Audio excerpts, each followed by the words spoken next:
Guys இப்போ நம்ம எங்கே வந்திருக்கோம்னா நம்ம வாணியம்பாடியில் இருக்க woodlane modular கம்பெனி தான் இருக்கும். இவங்க கிட்ட ப்ரீமியமான பர்ச்சேஸ் எல்லாமே இருக்குது. உங்கள் ப்ரிஃபரன்ஸ் இந்த மாதிரி அவங்க கஸ்டமைஸாக மேட் பண்ணி கொடுப்பாங்க.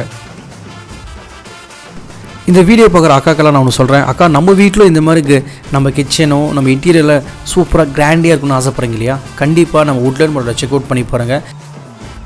நான் ஏன் அழுத்தமாக சொல்கிறேன்னா அவங்க கிட்ட கஸ்டமைஸ் பண்ணிக்கலாம். நீங்கள் மற்ற இடத்துல பார்த்தீங்கன்னா நீங்கள் ஷோரூம்லேருந்து நீங்கள் பை பண்ணுற மாதிரி இருக்கும். பட் இவங்க கிட்ட பார்த்தீங்கன்னா கஸ்டமைஸாக நீங்கள் ஆர்டர் ப்ளேஸ் பண்ணிக்கலாம். அதுதான் இவங்களோட highlight. Hi Dina, as we spoken in office, I'm going to show you something. This and all is imported வெளி வந்து பெங்களூர்ல சென்னையில் அந்த மாதிரி ஃபேக்ட்ரிஸும் செய்வாங்க. வாணியம்பாடி ஃபேக்ட்ரியில் இது செய்கிறோம். சார் எங்கள் டவுட்டு இங்கே எல்லாம் சூப்பராக இருக்குது, பட் ஹேண்டில்ஸே இல்லையே. சார் இப்போ கேட்டார் இல்லை என்ன கேட்குறாரு, எங்கே ஹேண்டில்ஸே தெரியலன்னு கேட்குறாரு. அது வந்து ஒரு ப்ரொஃபைல்ஸ் இல்லை அப்படியே கன்சீல்ட் ஆகிடும். ஷட்டரில் ஹேண்டில் கிடையாது. நீங்கள் no handle, absolute handle in shutters. இது எப்படி தெரியுமா இருக்குது? டெஸ்ட்ல கார்லெலாம் பார்த்தீங்கன்னா ஹேண்டில்ஸ் இருக்காது. கைஸ் நீங்கள் ஒரு பர்னிச்சர்ஸ் வாங்கணுமானா நீங்கள் ஷோரூமில் போயிட்டு அங்கே இருக்கிற டிசைனை